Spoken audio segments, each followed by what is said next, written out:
Alright, hello everyone, Simon here. Let's continue playing Phoenix Wright Ace Attorney Trilogy. Yeah. Alright, let's keep going. Bad game design. February 24, 9:41 AM, District Court, Defendant Lobby number 2. So what do you think, Mr. Wright? I don't know, I've taken a long break, I don't know what happened last. I think the prosecution is as confused as we are. No, the story writer is confused. I'm not confused. The story writer is confused. I've spotted a whole lot of holes. After all, the victim was murdered in 2 different places at the same time. No, he wasn't. Of course he wasn't murdered in 2 different places at the same time. And a different suspect was arrested at each of the crime scenes. Lana! Good morning, Mr. Wright. I apologize for yesterday, I was indisposed. What? I hope they didn't hold you too long for questioning. We just finished actually. I'm used to all-nighters though. So how'd it go? It's as Mr. Wright suspects, the police are clueless. I figured as much, so I struck the plea bargain. A plea bargain? What do you mean by that? We agreed that if I told them the truth behind this simultaneous murder, they wouldn't seek capital punishment. That's what I mean, Emma. But Lana, don't tell me you... Much to my regret, I am as much in the dark about this as they are. Miss Sky. We found trace evidence of a certain person in the police department's evidence room. They belong to Officer Jake Marshall. What kind of trace evidence? Blood-stained fingerprints to be exact. Exclamation! That's the trump card I have up my sleeve today. You do understand what this means, don't you? In order to defend my sister, you're going to accuse Mr. Marshall. We have to play the cards we are dealt. Isn't that right, Miss Sky? Do what you have to do, Mr. Wright. Okay, I will. Watch me. February 24, 10 AM, District Court, Courtroom number 9. There's just like too much story and not enough logic is the problem here, right? Court is now in session for the trial of Miss Lana Sky. The defense is ready, Your Honor. The prosecution is... I'm afraid you have to clarify. It takes 30 minutes by car to reach the police department from the prosecutor's office. Yet the victim, Bruce Goodman, was slain at both places at the same time. But that's not physically possible, is it? What's more, I hear the victim from the evidence room just disappeared. Yes, and the body eventually reappeared in the trunk of Mr. Edgeworth's car. Wow! This is one messed up trial. One of my duties as prosecutor is to present impartial evidence. Today I will present evidence relating to the murder at the police department. In so doing, I believe the way in which we should proceed will reveal itself, if you say so. Now that's what sets Mr. Edgeworth apart. He sounds so on top of things. Sounds. He sounds so on top of things. Even though he doesn't know what's going on himself. And that's supposed to be an admirable trait. Very well, let the trial resume. On the day of the crime, what exactly transpired at the police department? Mr. Edgeworth, you may call your first witness of the day to the stand. For its first witness, the prosecution calls the suspect of the murder that occurred at the police department. The suspect? You mean the so-called murderer? You can't know, you haven't convicted her. It's a suspect until you convict, and then it's a murderer. Things are getting wild from the get-go.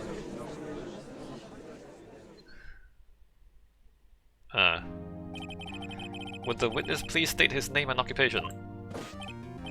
Yes, sir, I am Officer Mike Meekins, sir. My occupation is... that would be murderer, sir. Please don't do that. Why did they design this character like that? Why did they do this? Why? Is it funny? Like, who finds this funny?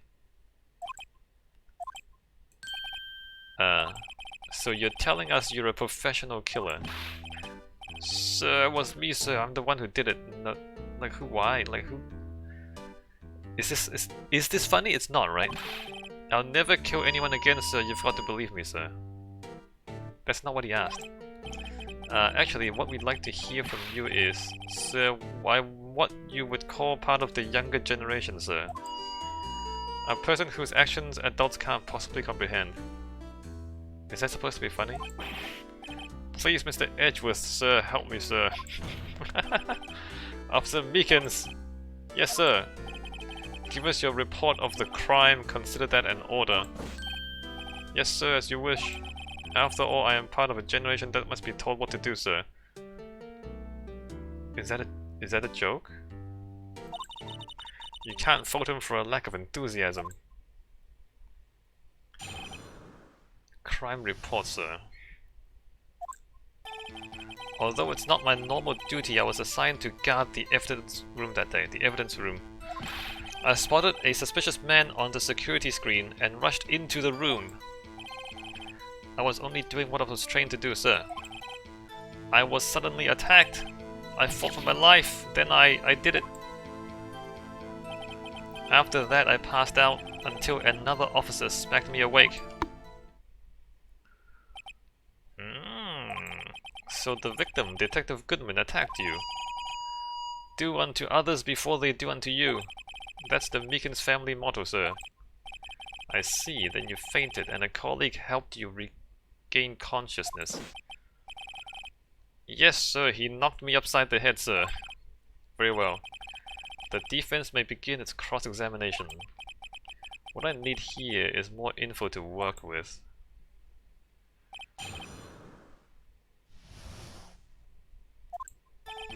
Although it's not my normal duty, I was assigned to guard the evidence room that day. So I don't have Meekins on here, right? Miles and Bruce. Although it's not my normal duty, I was assigned to guard the evidence room that day. Mr. Meekins, you work in the General Affairs Department, do you not? Yes, sir. I am in charge of hiring new recruits, sir. Really? Yikes. Now this is a scary thought. Evidence transferal was taking place on the day of the crime, which meant many officers were given special tasks not ordinarily performed. I was in charge of guarding the Blue Badger, sir.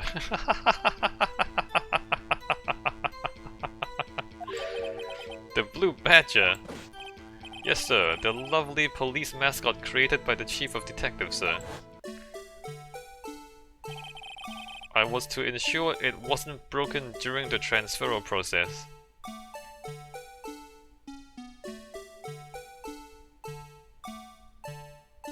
I mean, that was my sole mission for the day, sir.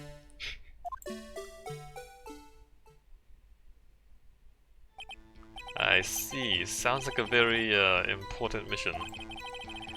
After the award ceremony finished that day, there were so many people running around that I relocated the Blue Badger to the evidence room. Oh, so that's why you went to the evidence room. Tell us, what did you see when you got there? I spotted a suspicious man on the security screen and rushed into the room. In order to enter the evidence room, you need an ID card, am I correct?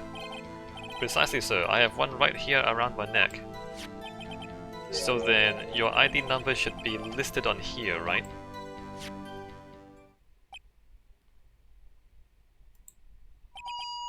There it is. I found it. This is the one right here. Could you please read us the number? Yes, sir. It's 4989596. That's my number, sir. I see, huh. But the number 4989596 is shown as being used twice. Please explain, witness. It's no real mystery, sir. The first time is when I relocated the Blue Badger to the evidence room. And the second time is when I went to go get him after everything settled down. I see, so it was during that second time when... Yes sir, that was when I spotted the man on the security screen. Alright. I was only doing what I was trained to do, sir. I was suddenly attacked. So you were attacked. Can you please tell us exactly what happened to you? It was a knife, sir, a knife. Detective Goodman pulled a knife on you. What happened then? Well, with me charging in on him like that, he looked as surprised as I was. You aren't exactly the kind of person someone would want to run into. That's when I reacted, sir. I swung my arms like an octopus, struggling to detain him. Okay. That's how I got this gash on my hand. Maybe if you just kept your cool, your hand wouldn't be... When I saw the blood trickling down my arm, I panicked. I grabbed the man by his collar. I fought for my life, then I did it. What exactly do you mean when you say you did it? I know I don't look the type, but I'm really into kung fu films, sir. The man let his guard down for just an instant, so I snatched his knife from him. You took his knife? I spun around and performed a disarming maneuver. I made sure to close my eyes like a man. I see. He must have been desperate. The next thing I knew, his white coat was drenched in a sea of my blood. And then the next thing I knew, yes, he punched me right in my face, sir. So you didn't kill him. After that, I passed out until another officer smacked me awake. So you cut yourself, bled all over his jacket, and then he punched you out.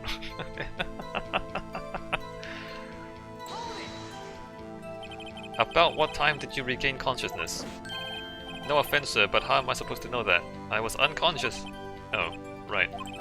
According to the report from the officer that woke up the witness, it was about 5:30. He hit me right in the head too. I woke up crying tears of pain. That's nice. I mean, it's nice that you recovered, that is. That's nice.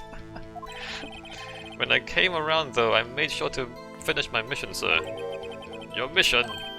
Yes sir, the blue badger, sir. I returned him to the entrance before things got out of hand. Well, we can all rest easy now. I believe we now have a fairly accurate picture of what happened. Yes, Your Honor, only one thing remains unclear. Was the man this officer murdered really the victim? He's got a point. Yes, Officer Meekins.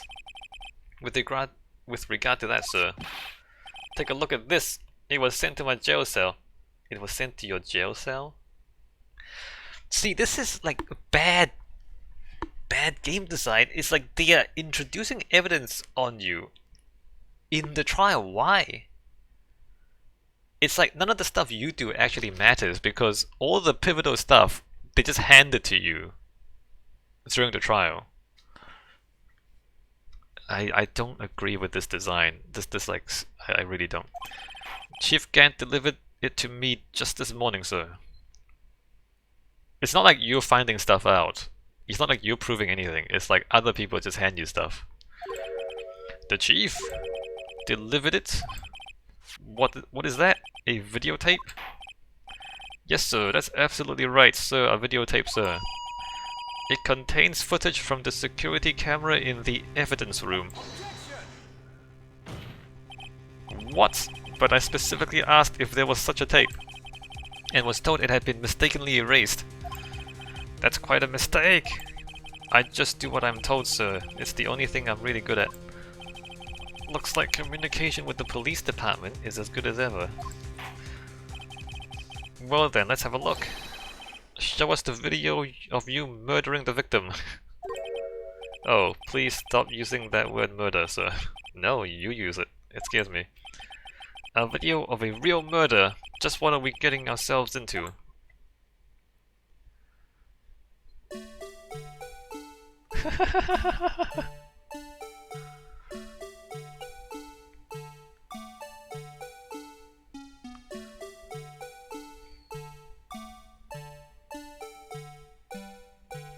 Why is the camera down there?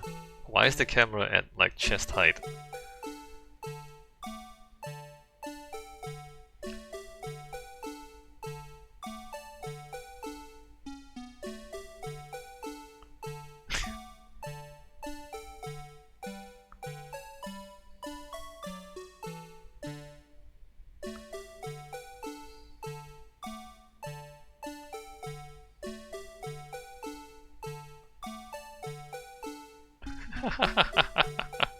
Got absolutely owned.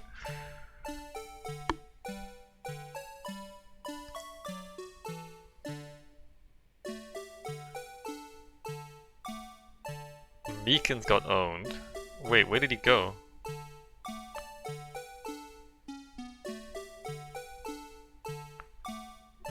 Wait, where did he go? Dot dot dot. Okay, I think I noticed something, but I need to watch it again. Can I watch it again? I don't have it yet, right? Yeah, I don't have it yet. Well, I believe we're all thinking the same thing. How can we deal with these unsettling feelings stirred within us? What the hell was that wriggling piece of plywood?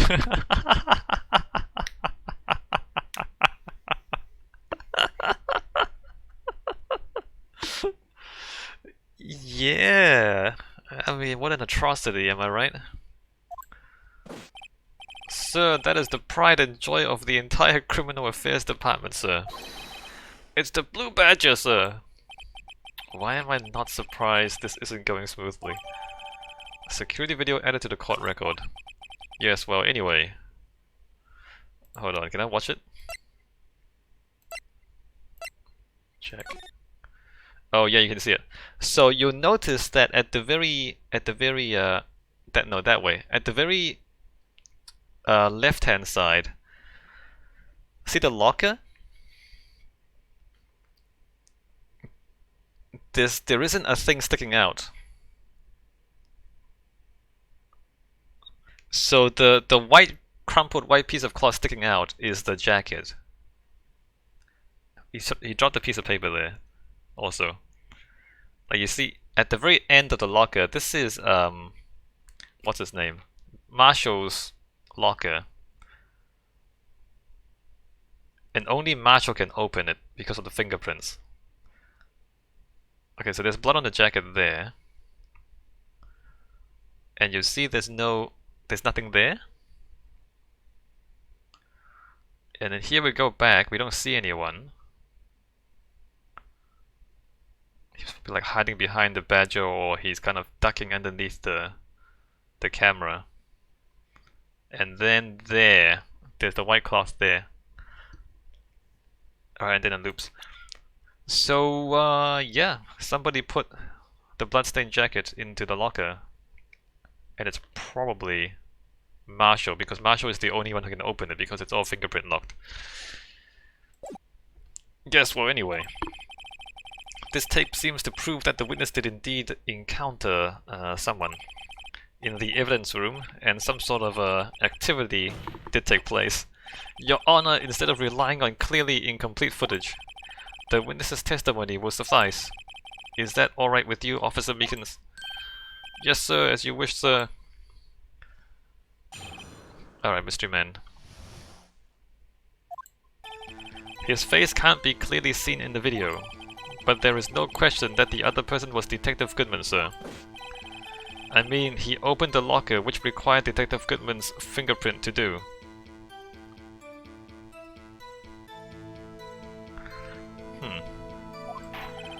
The locker he opened is unquestionably Detective Goodman's locker, sir. So it must be him, no one else could have unlocked it. What is this about a fingerprint? Each detective has been given a locker equipped with a fingerprint-activated lock. Hold on. I wanna watch this again. Is that true? Can I pause? I can't pause it. It's already open, look. The light's already on. It was already open before he got in there. It was already open. It wasn't locked. Each detective has been given a locker equipped with a fingerprint-activated lock.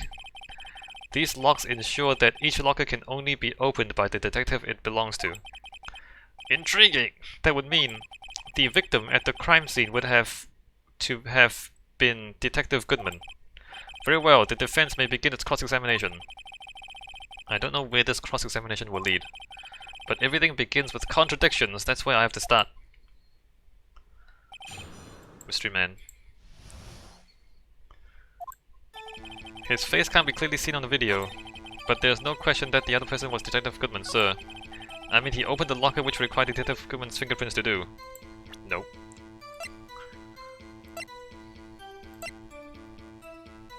I should save, because I don't trust this game, right? Let me save. I don't trust this game.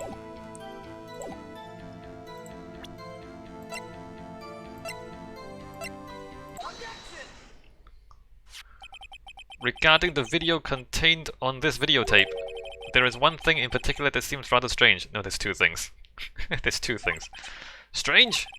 This contradiction leads to the possibility that the man may not have been Detective Goodman. Nani? This video contains such a contradiction. Interesting. Your Honor, I have a proposal. Yes, Mr. Edgeworth. I propose we have the defense point out to us this alleged contradiction in the video. Good, I like that proposal. He would want me to point it out. Very well, proposal accepted. Let us further inspect this piece of evidence. I will now play the security tape. Mr. Wright, please show us this contradiction you speak of. I have to point out a problem in the video. Yeah, this is the first time I've ever had to do that. You can do it, Mr. Wright. It's set up so you can fast forward, rewind, or pause the video. Thank you. Just take a good look and be sure to point out the right thing. Please don't play it too many times. I can't stand watching this video. How did this guy ever become a police officer? Yeah, exactly. Who wrote this story? Who wrote this story? It is so ridiculous and bad. Now then, Mr. Wright, please enlighten us. Where is the contradiction that indicates the man may not be Detective Goodman?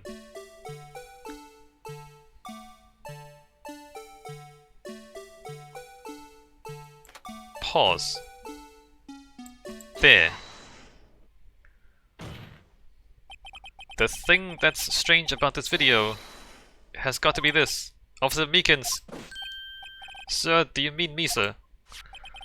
As I understand it, the locker apparatus works like this. When you grab the handle, a sensor reads your fingerprint. If it is a match, the light turns on and the lock is released. According to my very limited experience, that's the way I understand it, sir. If so, then something is seriously wrong with this picture.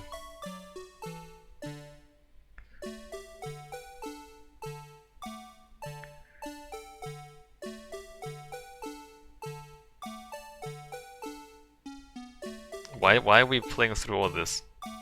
Do we have to play through all of this?